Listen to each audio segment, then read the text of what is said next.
Jamari. How 6ix9ine went completely broke. What a fumble, huh? Man was on top of the world, went through the craziest shit. Was gonna do some time, got out of that. What are you doing, bro? Like, the other day, bro, hopefully he mentions it. I don't know, but the other day I seen an auction, bro, of all his jewelry and shit. I'm like, dog, how do you go from here to here, gang? You know what I'm saying? Yo, here's the thing, right? He did what he did, he said what he said, he went through what he went through.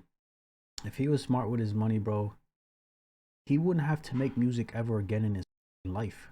He would have been set for life, bro. Yo. So it has been a pretty long time since we last caught up with my cousin, Tekashi 6ix9ine. And at this point, it's been a whole 5 years since he was officially freed from his sentencing, which shocked the world. 5 years, bro? Y'all can never cooperate with the government and come back. 5 years? Y'all can never do that. I'm a living legend at the age of 24 years old. At that time, he was still arguably the most viral rapper online, coming off a string of hits that mirrored his idol 50 Cent in the early 2000s. Tell him what you running. New York Miles, right? Tell him what you running. And just like 50 back then, Tekashi positioned himself as the master troll in the entertainment industry. The dude who said and did whatever he wanted, whenever he wanted, and laughed in your face if you had something to say about it. Tekashi, what's going on with you and Alex? So you guys really dating or you just trolling tripping? I fuck the shit out that nigga. You don't think telling people to suck your dick online got anything to do with it too? Nah, I tell niggas suck my every day. You know, my father used to always say, if you tell somebody to suck your man, you got to be ready to either kill or die. Alright, and I'm ready to die, and I'm ready to kill. Jesus Christ. He constantly used social media as his main vehicle to garner up attention, consistently clowning his competition. It is 6ix9ine, it's Treyway. You right, man. And talking the biggest crap. It is fuck 6ix9ine. Nah, that's not Coiler Ray. Who the fuck is that? Nah, Coiler Ray was before. No, after, sorry. Coiler Ray came after 6ix9ine, right? After all of this. Okay. That ain't, nah, that's not Coy. Nah. Treyway. You right, man. And talking the biggest crap of anyone in the rap game that was welcoming a lot of new stars at that time. And after Tekashi was released from prison, he would deny the FBI's witness protection offer. This obviously stunned most people, as many onlookers thought that he would never even be a free man again. In fact, Charlemagne that boy was doing, what, 40 plus years or some shit like that, bro? Said that he would do this if Tekashi ever got out. If Tekashi 6ix9ine beats this case, I'll suck it. He don't even have to ask me. Oh my. And it really seemed like 6ix9ine thought that things would just continue like they were before, and that he would go on to be some sort of mega star. But that could not have been further from reality. His main issue was that most of his music before finding himself behind bars was about illegal activities involving guns, drugs, and basically presenting this persona as a tough gang leader from the streets who would not back down in any circumstance.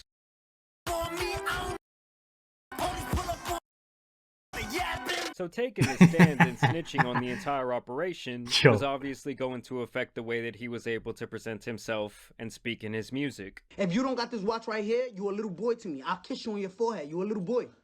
Sit down. King's home. It's over.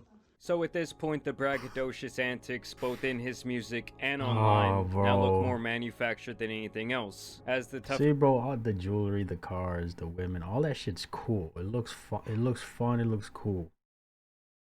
But look how quick you can lose it. Look how quick it doesn't. Look how quick it ends up not mattering. Put your money into smart, bro. Guy persona completely fell apart, and as his new troll bit, he would basically say, "Nah, nah, nah, boo boo, you can't get me." We beat the industry. Fuck is y'all talking about? Get me, nigga. To then a rat like me to come home and still do more numbers than you, I will be mad too. And truthfully, this guy was never actually any of these gangster things. It's almost like a meme that just went too far. Like, yes, his ego was always massive, but he definitely got wrapped up in that style of music that he was making, and he started to actually live the life, getting affiliated with legitimate crime organizations, and even committing crimes himself. Basically, this guy had morphed into the persona that he was trying to present to the world. And you also have to keep in mind, the guys that he had snitched on had previously kidnapped. It's like the saying, watch what you say, cause what you put into the universe is gonna return, bro. You're gonna turn up, you're gonna turn into it type shit. You know what I'm saying? You're gonna turn into it or you're gonna get into it. Kidnapped him. I'll do anything. Get in the car. Get in the car. Get in it. That's what I'm doing. Get the Stolen from him, slept with his girlfriend, and it was rumored that they even had plans to kill Tekashi. So-called his loyalty and everything and no snitching and all of that, I get it, right? But where was the loyalty when you was sleeping with my baby mother? Where was the loyalty when you was caught on the wiretap trying to kill me? Where was the loyalty when you tried to kidnap my mother? Where was the loyalty when you was stealing millions of dollars from me? Where was that? So it's not like he was exactly ratting on his day one best friends or family here. Either way, most people now perceived him as Snitch 9, who talked a lot of shit and then sang like a bird on the stand. And despite the early success of his singles from Gooba to Trolls featuring Nicki Minaj, it was clear that things were not the same from a business perspective, as his album Tattletales was not supported by his record label, and even worse, it was like there was an active effort to make sure he did not get boosted up the charts with this release. To be honest, since I got out of jail, I feel like I just been blackballed from a lot of things. I truly believe that they anticipated this. Bro, that was... You can make a hit song, that shit brings in money every month for you for the rest of your life. You don't gotta do music no more. After he dropped a few, after he came out of jail and saw the, you feel me, that he was getting blackballed, that the views wasn't up like before, that was his golden ticket right there, to take all his earnings, invest it into different things, create different things, to where he doesn't have to step foot in a studio ever again, bro. Could have created his own label, looked out for other artists up and coming, put them on, they bring in money, you get a percentage. But bro, he literally fumbled, bro. This moment, they kind of knew that everyone wanted to see what Tekashi had to say fresh out of prison, but they also did not like promoting a dude who was found guilty of felonies. And so they gave this album basically no promo, they kind of blackballed him, and they went on a very long campaign for a Big Sean album instead that had come out the very same week. Because it was projected to not be #1 at first, and I wasn't bothered by that. So it's not just you, the world, like people watching see it like, oh my God, they're blackballing him, right? But the way the industry makes it look is like, Tekashi puts out the album, huge flop. And when Tekashi realized this album would be a commercial failure, he turned back to his usual trolling antics. Yeah, I remember watching all of this shit. My album, Tattletales. Now after this, we would not hear from him for quite some time, besides when he would appear in the occasional Nelk video. Tekashi. Yeah. You f*** him? Sure. What position? Probably doggy, so I don't have to look at him. We'll take a look at him. Or when he was running around with his at the time best friend Steve Will Do It, who seemed to be just about the only person. Bro, he's gonna say it. Literally, another chance right here, bro. He could have just did like a whole 180, bro. Then truly interested in helping Tekashi revive his career. Well, I guess him and DJ Academics. I remember going to his house the first time, and I came with a shoebox, $250,000 cash, and I gave it to him. So he flew me out like an Instagram thought. He flew me out. He got me a private jet, got me my own room, and he fed me pretty good. Today, I consider Danny my best friend. Still, he spent most of his time out of the country and even did some performances abroad. And for a while, it really did seem like Tekashi would turn into more of an influencer than anything else. He even had a drunken podcast appearance with the Tates. Haram. Where's our haram button? Alright, let's just stop. Producer, press the haram button. But this all went downhill after his friend Steve had given him this multi-million-dollar deal to stream on Kick, which he got lazy about.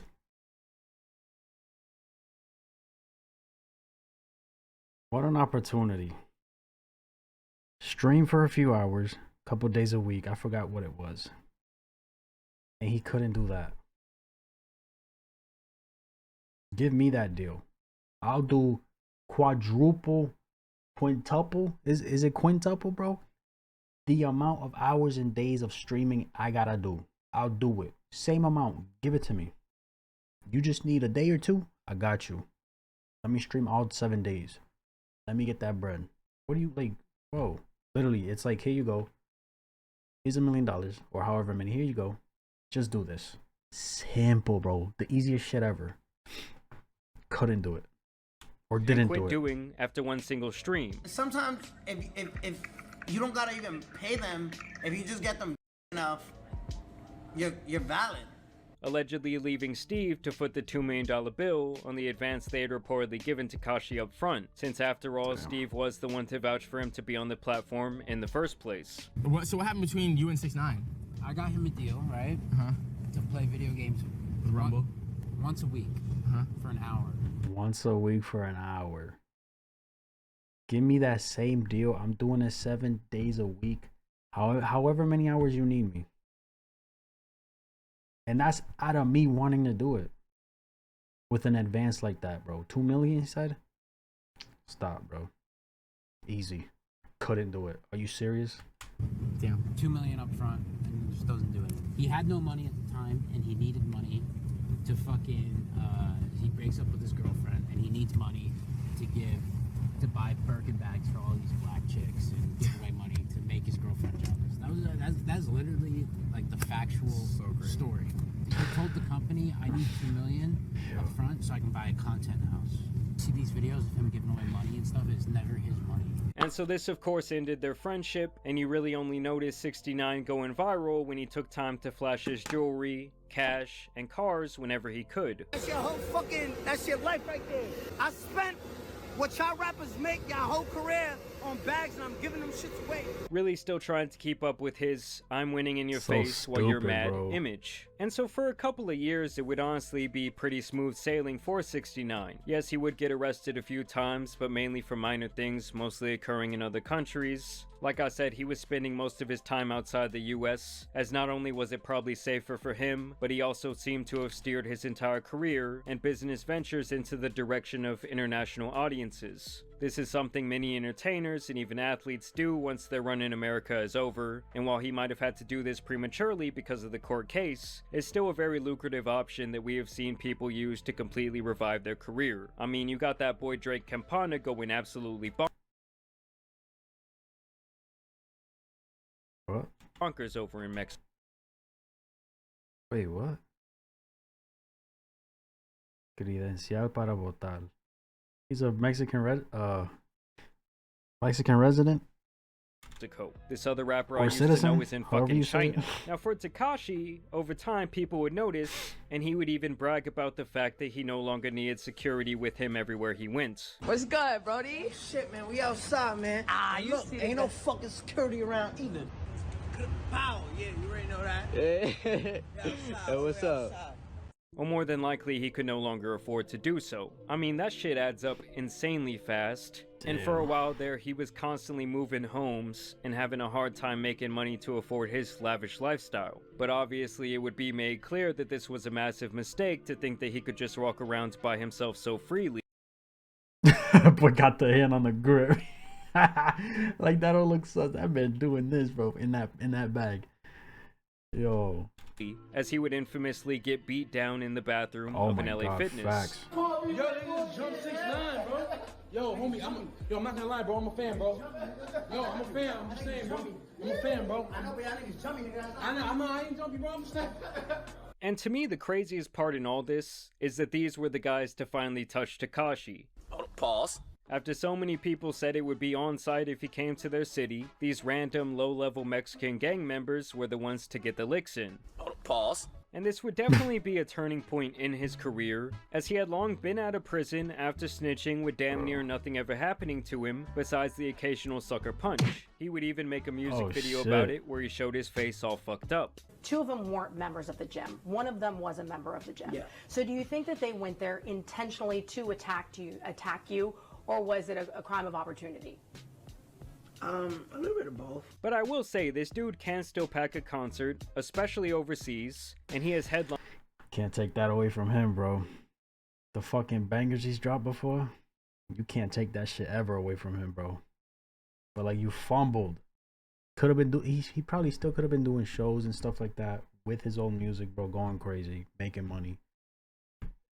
Yo. Lined quite a few festivals. So left side, right side, middle, back, Romania, make some noise! He was also arrested for violating his probation for allegedly doing and allegedly his girlfriend, but he claims that this was really a positive test for alcohol. Testing positive for and he left the country. But he has not commented on the assault arrest. He's consistently disobeyed or bent the rules where it's the fact that he's speaking for him in a sense. It's like, bro, yo, he's consistently disobeyed or bent the rules where you made this agreement. You can't bend the rule. You made this agreement to be on parole or probation. You have to follow the rules. Now, shortly after this, it began to be more apparent that Tekashi was having financial issues. Basically, that man Uncle Sam came to collect his money that he owed him. Because not only had his popularity declined a lot since its peak, but the record labels really don't seem to care for him, and the antics no longer garner enough attention to translate to streams. So him still living this high-end lifestyle and spending money to buy actual diamond jewelry and all these cars and other material possessions was a downright stupid thing to do. Failure to pay his taxes led to the IRS raiding his Florida home and seizing quite a few assets from cars to luxury handbags and expensive jewelry. Apparently the guy failed to report his income for the last 4 years, which made me very surprised that it took this long for them to actually do something about that. And do your taxes, bro. Do your taxes. Literally, it's annoying that we gotta pay it. I understand. We shouldn't pay it. I get it. Just do it, bro. Get it out the way. Just fucking do it. Especially considering the fact that he's constantly flaunting money and wealth online. So now you have the IRS auctioning off his shit, including a diamond-encrusted Bruce the Shark pendant, another spinner shark, and other custom jewelry, and various smaller pieces of jewelry from grills to chains and rings. He also had a Lamborghini Urus sell for $175,000 and a 2017 Bentley Continental that sold for $85,000. You can even buy plaques for his songs that he had been awarded from his rewards, bro, his accomplishments on sale too. What the fuck? Yo. RIAA. Shit, if these stay low enough, I might buy one for the office. No cap. No cap. Bro, I was looking through this. I'm like, ooh, especially this. I was looking at this motherfucker right here, bro. I was like, oh shit. Yo, no cap. That'd be sick. And it's actually still believed that even after these assets are sold off here in around 2 weeks, Tekashi will still owe the government a lot more money. Which really makes me think that that was the true reason that he's been so out of the country for years now. And explains why he was working out at LA Fitness, which is only like one step above Planet Fitness. There is simply no reason that this dude should ever think that he can work out around heavy weights in the general public alone. Guys, it's 6ix9ine. What's he doing here? But the crazy thing is that Tekashi still does get opportunities, like the record deal that he signs with Cartel Music. Yes, that's really the name. $6 million to record an album with their Mexican artist and to tour the US, Mexico, and Central and South America. He gets $1 million for the album and $250,000 for each stop of the tour. And they even made. Damn, bro. $250 each stop? Bro. He can't fumble this, gang. Like, just do right. You know what I'm saying? Just do the right thing, bro. Like, do what you gotta do. Flip that money and live comfortably under the radar. Don't gotta make music anymore. And if you do, just in silence, bro. Hidden. Bro, it's like, bro, you give people so many chances, bro. And they be blowing it. Him put a clause in this deal that said he had to use a portion of this money to pay his IRS debt, with the other clause being that he cannot talk shit online and that he cannot get arrested again. So basically this guy has to go against his true nature. And honestly, to me, he's getting off very lucky here. A lot of high profile. Bro, dead ass, bro. Like, is it really luck, bro? Like, God it got him crazy, bro.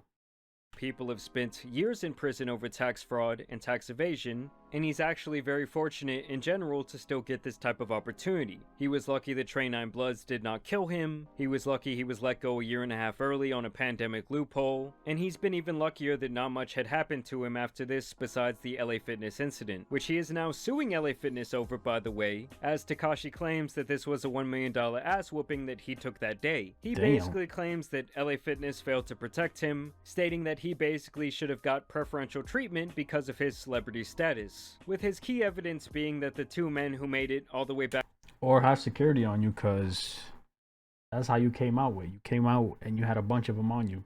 Back there to the bathroom were not actually members at this gym, and apparently never checked in with the people working there. Crazy. I believe they were actually let in through a side door that should have been locked by someone who did already have a membership. So we'll see what happens with that. It's not surprising to me at all that Tekashi is going after a corporation lawsuit cash grab, because it really does seem like he owes the government a shitload of money. And of course, I want to know what you guys think about all of this down below. Are you guys still out there bumping Tekashi? I mean, I feel like it's been a really long time since I've heard one of his songs. Facts. Do you guys think he would have went on to be one of the biggest artists if all this had not happened? Or do you think he would have kind of faded away like a lot of the rappers from that era? Either way, I do want to thank you guys for watching. Alright, I ain't gonna lie, bro.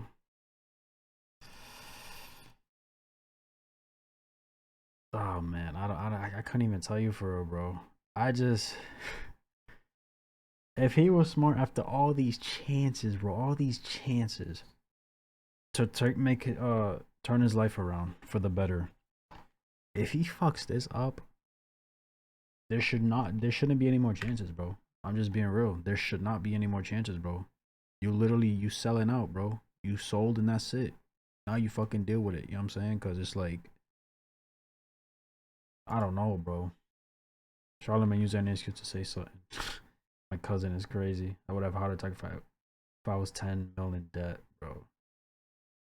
Fuck that. Perfect time. I just sat down and ate lunch. Your cousin goes crazy. Finally realized that's not about Drake, Kendrick, and Jack Doherty. Imagine admitting you snitch to the feds and then trying to act like that's some kind of flex. I may have to buy something off the auction. It's low key. That ass, bro. One of the plaques or something.